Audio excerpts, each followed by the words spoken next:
Olá, estamos de volta. Encerrando essa sequência de reflexões sobre educação, eu escolhi um texto que eu achei muito interessante, escrito por Luiz Rasquilha e Marcelo Veras. Um estudo sobre as tendências em educação, estudando, procurando ver como tratar e liderar a educação do futuro, foi feito em 2019 por esses dois autores, Luiz Rasquilha e Marcelo Veras. Eles começam falando da etimologia, da origem da palavra educar. Vem do latim educare, que é uma derivação de dois termos, ex e ducere. Ex quer dizer fora, exterior. E ducere quer dizer guiar, instruir, conduzir. Então, educar é conduzir, guiar. A educação é um duto onde alguém entra de um jeito, de um lado, e sai do outro lado melhor do que entrou, ou deveria. Se eles escrevem no texto deles, se relacionarmos essa definição com o que vemos ainda hoje, tanto na educação básica quanto na educação superior, é possível se afirmar que a educação se afastou, de certa forma, de sua missão original e se desviou do seu propósito maior, portanto, em parte, um desserviço a muitas crianças, adolescentes e adultos. Não por acaso, no muro de uma escola vizinha à minha casa, tem uma pichação assim: não deixe que a escola destrua a sua vontade de aprender. Seguem os autores. O abismo entre a escola e o mercado de trabalho cresceu tanto que as empresas começaram a criar, no início deste século XXI, as próprias universidades corporativas. É como se dissesse: a escola não prepara para aquilo que a gente quer, então nós vamos preparar os profissionais que a gente quer. Mas a década de 2020 e 2030 será marcada pelo retorno da educação ao seu lugar mais nobre, o de conduzir e guiar pessoas aos próprios caminhos. Essa é a esperança da grande maioria dos trabalhadores na educação. Eles permanecem tendo esperança de que vamos achar o caminho. Em setembro de 2019, esses dois autores, Luiz Rasquilha e Marcelo Veras, publicaram o livro Educação 4.0, o mundo, a escola e o aluno na década de 2020 a 2030. A página do Instagram Neurociência e Educação fez uma postagem muito interessante a partir desse texto. E eles destacaram algumas tendências da educação para os próximos 10 anos e eu quero dividir com vocês esse resuminho. Número 1, processos avaliativos que tenham como objetivo medir capacidade de memorização deixarão de existir. E aí no texto eles criticam os vestibulares, os ENEMs, que medem capacidade de memorização em grande parte. As universidades corporativas terão maior relevância que as escolas tradicionais, por causa daquela conclusão que eles chegaram, por haver um abismo entre o que a escola ensina e que o mercado precisa. As universidades corporativas começaram a ser criadas para atender a uma necessidade, a uma demanda do mercado de trabalho. 3. A educação será, por definição, híbrida, fazendo com que a experiência de aprendizado não se resuma ao que acontece dentro da sala de aula. Tanto o aluno pode levar, quanto o aluno vai sair da escola com coisas a fazer, a compreender, a aprender. 4. A inteligência artificial irá substituir 80% do papel atual do professor, que se transformará em um curador de conteúdos e líder de equipes usando metodologias ativas.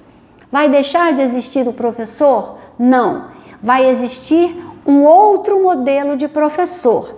Esse outro modelo de professor vai ser alguém que estuda mais que o aluno, que aprende com o aluno tanto quanto ajuda o aluno a aprender, mas não vai ser alguém que seleciona aquilo que o aluno vai saber, aquilo que o aluno vai receber de informação. Ele vai aprender com o aluno e vai descobrir novas coisas. Ele vai ser um aprendente, talvez em nível mais acelerado, mais profundo do que o próprio aluno. 5. A pesquisa acadêmica se concentrará cada vez mais na solução de problemas atuais e reais. Uma das críticas que eu sempre ouço às teses de mestrado, doutorado, é que se tem muito pouca liberdade de escolher aquilo que você quer estudar. Você tem que estudar aquilo que combina com a universidade na qual você está inserido, e mesmo que às vezes você não veja aplicabilidade para aquilo, tá completamente divorciado do contexto onde você vive, da necessidade da comunidade na qual você está inserido.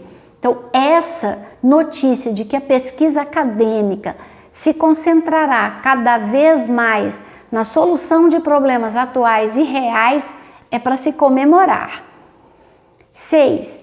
As avaliações deixarão de ser individuais e passarão a ser em equipe. Eu comentei, que achei muito legal que durante o tempo da pandemia, durante o tempo de provas online, um grupo do qual alguns clientes meus faziam parte, eles estavam se preparando para o Enem, fizeram esse último Enem, eles estabeleceram uma forma. Cada um fazia sua prova honestamente, sem colar, sem copiar. Depois eles se reuniam e discutiam.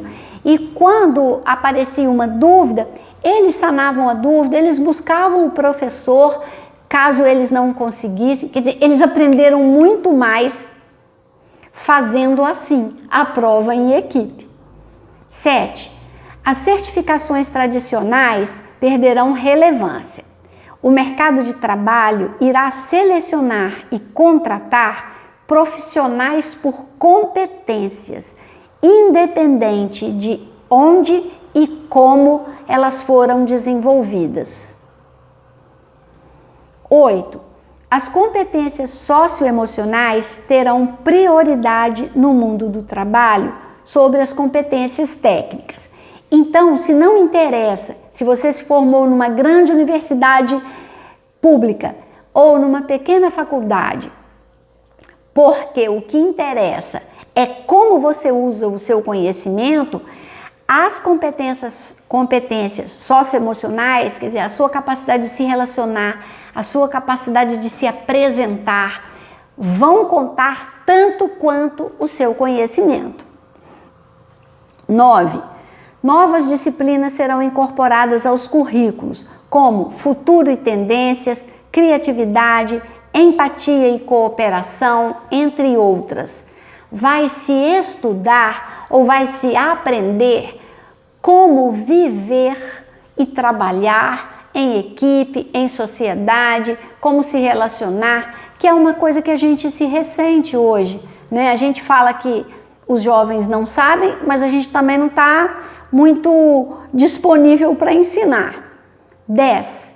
Grades e conteúdos serão co-criados com a participação de alunos, professores, escola e família. 11.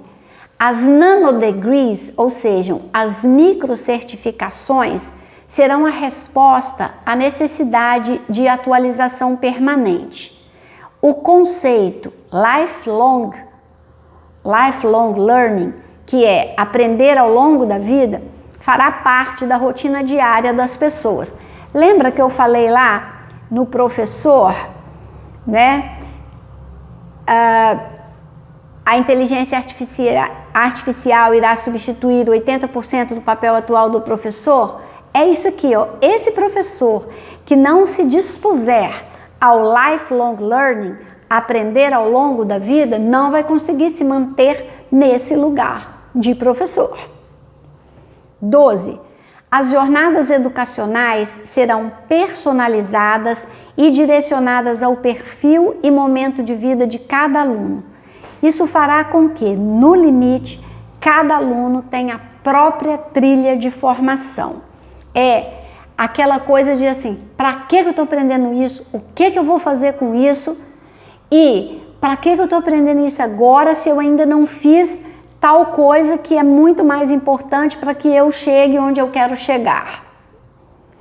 Essas, então, foram as 12 tendências retiradas do texto Tendências na Educação para 2030, de Luiz Rasquilha e Marcelo Veras. Eu espero que você tenha gostado, eu espero que especialmente você, professor, professora, pedagogo de maneira geral, esteja sintonizado com essas tendências, porque o futuro chegou e ou a gente se prepara, já estamos correndo atrás, né? Ou a gente se prepara para fazer parte do futuro, ou a gente corre o risco de ficar fora dele.